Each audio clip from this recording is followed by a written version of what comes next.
Hi everyone. और आप लोग कैसे हैं? उम्मीद करते हैं आप अच्छे होंगे। देखिए, आज हम लोग पढ़ेंगे जियोग्राफी और ये पर्यावरण के अंतर्गत आता है। यानी है क्या? तो green house effect. Green house effect. Green house effect यानी अगर कहें तो उसका नाम क्या है? हरित गृह प्रभाव।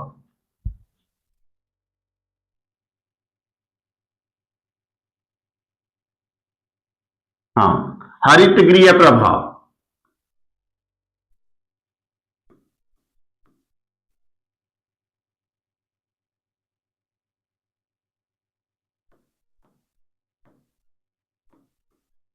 देखिए, इससे बहुत सारे क्वेश्चन पूछे जाते हैं आपके पर्यावरण से लेके।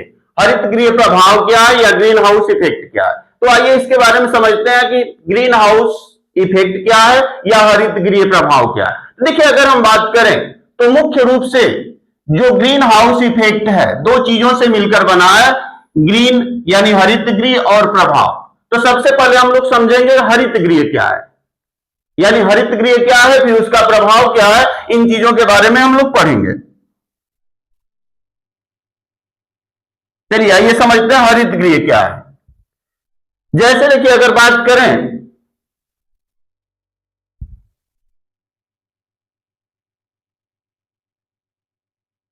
आइए हरित गृह को समझते हैं। देखिए, हरित गृह क्या है। तो जैसे आप लोग कभी कभी होता क्या है, खूब शादियों में अब क्या खाते हैं? मशरूम की सब्जी खाते हैं ना। हम लोग किसकी सब्जी खाते हैं? तो मशरूम। मशरूम की सब्जी हम लोग पसंद करते हैं ना जी।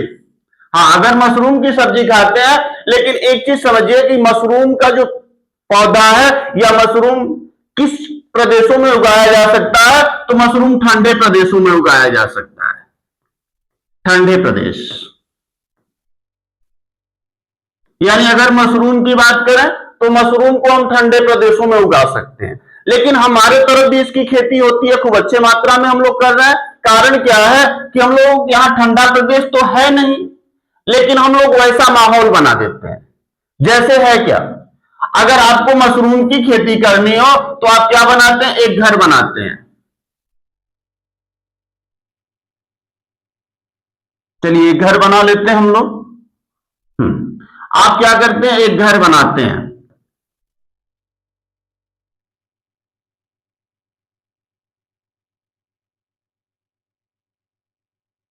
और इस घर को क्या करते हैं? खूब ठंडा यानी एसी लगा लेते हैं आप इसमें। इसको ठंडा घर एकदम बना देते हैं, एसी ओसी लगाकर। आप इसमें जब एसी लगा देंगे तो यहाँ चूंकि बाहर गर्मी है, लेकिन अंदर का तापमान कैसा बना देंगे? एकदम ठंडा बना देंगे। और इसमें हम करते क्या है? मशरूम का पौधा लगा देते हैं और मशरूम आसानी से हो जाता है। कारण क्या था कि मशरूम ठंडे प्रदेश का था, लेकिन हम उसको गर्म प्रदेश में भी उगा सकते हैं। क्योंकि हम क्या करेंगे? तो एक आर्टिफिशियल वातावरण तैयार करेंगे ना। आर्टिफिशियल वातावरण तैयार करके यानी ठंडा घर बनाते हैं जिसमें हम मशरूम के बीज लगाते हैं और मशरूम क्या होता है? खूब अच्छे से उत्पन्न हो जाता है या पैदा होता है और उसको हम लोग खूब अच्छे से खाते भी है ना। यानी देखिए, कहने का मतलब क्या है? तो ग्रीन हाउस इफेक्ट में हरित गृह प्रभाव। तो हरित गृह क्या था, अब उसके बारे में समझेंगे। तो हमने एक उदाहरण जैसे देखा मशरूम का, कि मशरूम चूंकि क्या है? तो ठंडे प्रदेश में उगाई जाने वाली एक फसल है, लेकिन उसको हम लोग गर्म प्रदेशों में भी उगा लेते हैं। लेकिन आर्टिफिशियल वातावरण बनाकर यानी एक रूम बनाएंगे, उसमें एसी लगा लेंगे, खूब ठंडा माहौल हो जाएगा, फिर उसमें उसके बीज लगाएंगे मशरूम के और मशरूम को उगा सकते हैं। उसी प्रकार अगर जहां गर्म प्रदेश हो, यानी कोई ऐसा प्रदेश हो जहां क्या हो? तो गर्मी बहुत ज्यादा हो। हाँ, आइए गर्म प्रदेश की बात करें। यानी हम तो ठंडे गर्म प्रदेशों में क्या किया? हमने मशरूम उगाया। लेकिन कुछ ऐसे प्रदेश हैं जहां बहुत ज्यादा ठंडी पड़ती है, लेकिन वो लोग बहुत सी सब्जियां ऐसी खाना चाहते हैं, उगाना चाहते हैं जो गर्म प्रदेशों में हो सकती है। तो होता क्या है? जैसे यहां बहुत ज्यादा गर्म प्रदेश है, कोई सॉरी, गर्म प्रदेश नहीं, ठंडा प्रदेश। कौन सा प्रदेश? तो बहुत ठंडे प्रदेशों में अगर हमको उगाना हो, ठंडे प्रदेश।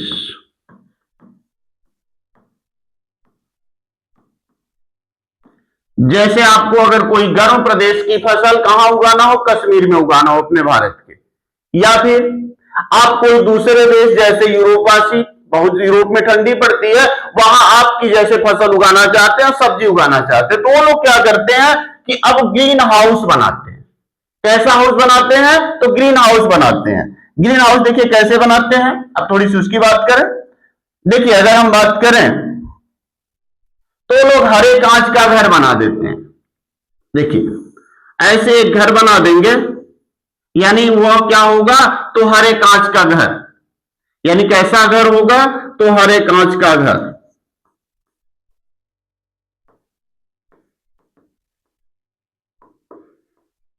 क्या बनाया उन्होंने?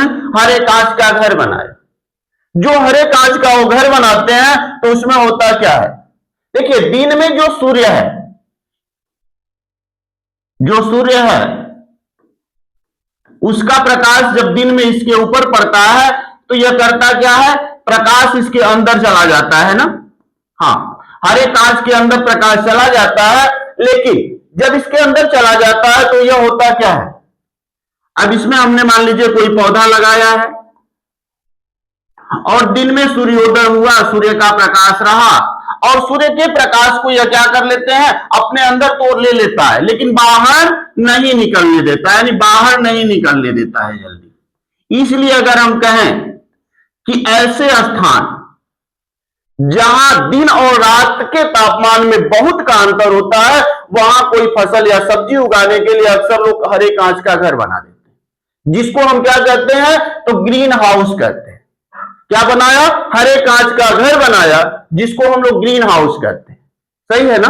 देखिए ग्रीन हाउस बनाया, तो जो ग्रीन हाउस बनाया तो यह करते क्या है, दिन में सूर्य के प्रकाश को अपने अंदर तो अवशोषित कर लेते हैं, लेकिन बाहर नहीं निकलने देता, यानी बाहर निकलेगा बहुत कम मात्रा में निकलेगा, तब तक फिर सूर्योदय हो जाएगा, फिर से यहां की गर्मी क्या हो जाएगी, बनी रह जाएगी। यानी ठंडे प्रदेश में भी हम गर्म प्रदेशों के फसल को या सब्जियों को आसानी से उगा सकते हैं। कैसे? तो हरे कांच का घर बनाकर। इसी को हम ग्रीन हाउस कहते हैं। इसी को हम क्या कहते हैं, तो ग्रीन हाउस कहते हैं। अब बात समझिए, जैसे हुआ क्या, अगर हम बात करें आगे, तो जैसे आपने कभी फोर व्हीलर में यात्रा किया होगा, जब फोर व्हीलर हम क्या कर देते हैं, कभी कभी धूप में छोड़ देते हैं, तो आप देखते हैं अंदर का तापमान बहुत अधिक हो जाता है ना, होता है ऐसा। कभी आपने जब फोर व्हीलर कहीं रखी गई होगी धूप में और आप उसमें जाते हैं, जैसे जाते हैं बहुत ज्यादा गर्मी का एहसास होता है, बाहर तो ठंडी रहती है लेकिन अंदर और गर्मी का एहसास होता है। सेम वैसा ही होता है कि यहां भी जो हरे कांच का घर बनाया जाता है, सूर्य की किरणें इसके अंदर प्रवेश करती हैं लेकिन आसानी से बाहर नहीं निकल पाती, इसलिए यहां का तापमान लगभग में गर्म बना रहता है, जिससे गर्म प्रदेश की फसलों को भी उगाया जा सकता है। यह हुआ हरित गृह। लेकिन अब हरित गृह प्रभाव के बारे में बात करें, आ जाइए, हरित गृह प्रभाव क्या पड़ता है। अब हरित गृह प्रभाव क्या है, हरित गृह प्रभाव,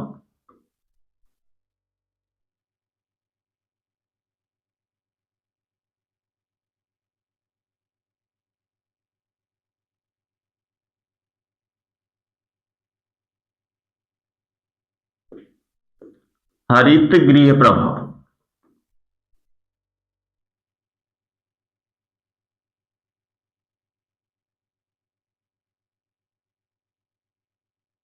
हरित गृह प्रभाव,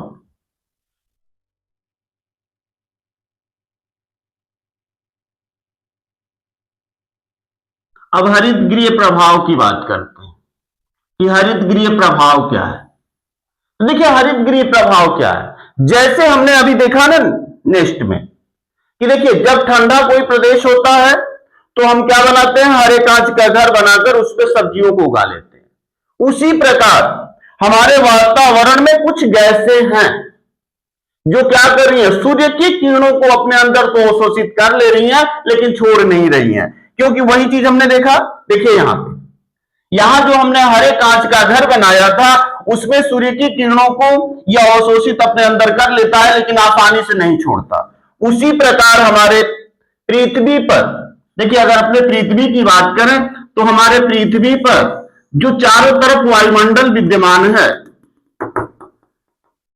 क्या है, चारों तरफ वायुमंडल विद्यमान है, इसमें कुछ गैसें ऐसी हैं जो सूर्य के प्रकाश की किरणों को क्या कर लेती हैं, या सूर्य की ऊष्मा को अपने अंदर अवशोषित कर लेती हैं। जैसे देखिए यहां से अगर सूर्य का प्रकाश पड़ा, सूर्य का प्रकाश पड़ा, इन गैसों पे जब पड़ता है तो यह गैसें क्या कर लेती हैं, सूर्य के प्रकाश को ऑब्जर्व कर लेती हैं या अवशोषित कर लेती हैं, और उसके उष्मा के कारण क्या हो जाती है, गर्म हो जाती हैं, लेकिन छोड़ती नहीं है।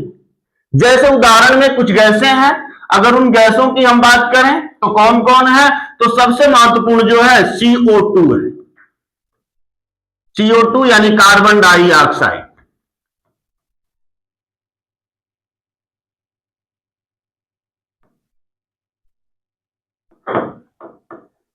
Carbon dioxide. इसके बाद अगली जो है आपकी है nitrous oxide, sorry N2O।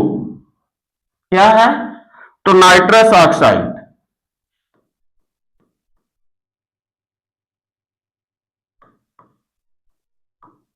Nitrous oxide. इसके बाद है CH4 यानी मीथेन।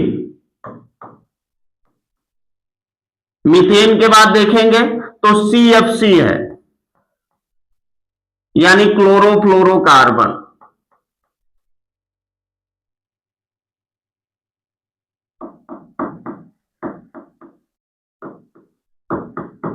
क्लोरोफ्लोरोकार्बन। फिर इसके बाद कौन है, तो H2O।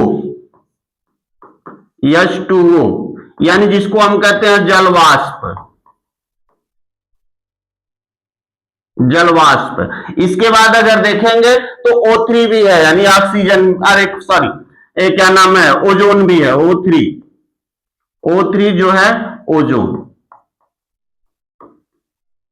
देखिए चूंकि अगर कार्बन डाइऑक्साइड इसमें सबसे महत्वपूर्ण मानी जाती है, या सबसे ज्यादा अगर हम कहें ग्रीन हाउस प्रभाव में सबसे अधिक अगर किसी का योगदान है तो वह कार्बन डाइऑक्साइड गैस, क्योंकि यह भारी होने के कारण क्या है, तो पृथ्वी के सबसे निचले हिस्से पर यही गैस पाई जाती है ना, कार्बन डाइऑक्साइड। और यह करती क्या है, दिन में जब सूर्य के प्रकाश की उष्मा को अपने अंदर अवशोषित कर लेती है लेकिन छोड़ती नहीं है। जैसा कि हमने ग्रीन हाउस बनाया था और ग्रीन हाउस में देखा था, देखिए ग्रीन हाउस की बात करें तो यहां जो हमने हरे कांच का घर बनाया था, इसमें जो सूर्य की किरणें आती हैं उसको यह अपने अंदर ज्यादा टाइम तक रोक लेता है। वैसे ही इनका भी गुण यही है, जो कार्बन डाइऑक्साइड गैसें हैं वह क्या करती हैं, या जितनी भी ये गैसें हैं सूर्य के प्रकाश की उष्मा को अपने अंदर अवशोषित कर लेती हैं और इनको बाहर नहीं छोड़ती। इसलिए यहां का तापमान जो होता है, पृथ्वी के सतह का तापमान दिनों दिन क्या होता है, बढ़ता जाता है। यानी जैसा हमने क्या बनाया था, हरित गृह बनाया था,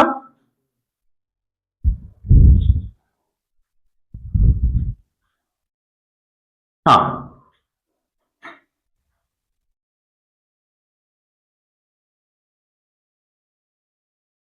हाँ, जैसा हमने क्या बनाया था, हरित गृह प्रभाव में देखा था, जो हरित गृह बनाया था, हरा घर बनाया था, जैसा प्रभाव हमने वहां देखा था, सेम वैसा ही प्रभाव कहां दिखाई देता है, कि हमारे वायुमंडल में दिखाई देता है, कि वायुमंडल में विद्यमान carbon dioxide, nitrous oxide, methane, CFC, जलवाष्प और ओजोन, यह सूर्य के प्रकाश की उष्मा को अपने अंदर अवशोषित कर लेती है और छोड़ती नहीं है जल्दी। इसलिए पृथ्वी का तापमान बढ़ता जाता है। इसी प्रक्रिया को हम क्या कहते हैं, हरित गृह प्रभाव कहते हैं, क्योंकि जैसा प्रभाव हरित गृह में दिखाई दिया था, सेम वैसा ही प्रभाव कहां दिखाई दे रहा है, हमारे पृथ्वी पर दिखाई दे रहा है ना। इसी प्रक्रिया को हम क्या कहते हैं, तो हरित गृह प्रभाव कहते हैं। सही, हरित गृह प्रभाव के लिए देखिए क्वेश्चन क्या पूछा जाता है, कि हरित गृह प्रभाव के लिए उत्तरदायी कौन कौन सी गैसें हैं, तो आप आराम से बता सकते हैं कार्बन डाइऑक्साइड है, नाइट्रस ऑक्साइड है जिसको लाफिंग गैस कहते हैं, मीथेन है, CFC क्लोरोफ्लोरोकार्बन है, फिर जलवाष्प है यानी H2O जलवाष्प है, और क्या है, ओजोन है। यह गैसें क्या करती हैं, तो यह जो गैसें हैं मुख्य रूप से हमारे वायुमंडल के तापमान को क्या कर रही हैं, तो बढ़ाती जाती हैं। इसीलिए इस प्रक्रिया को हम क्या करते हैं, तो हरितगृह प्रभाव कहते हैं। आज के लिए इतना ही, अगले वीडियो में कुछ अच्छे और मजेदार वीडियो लेकर आएंगे। तब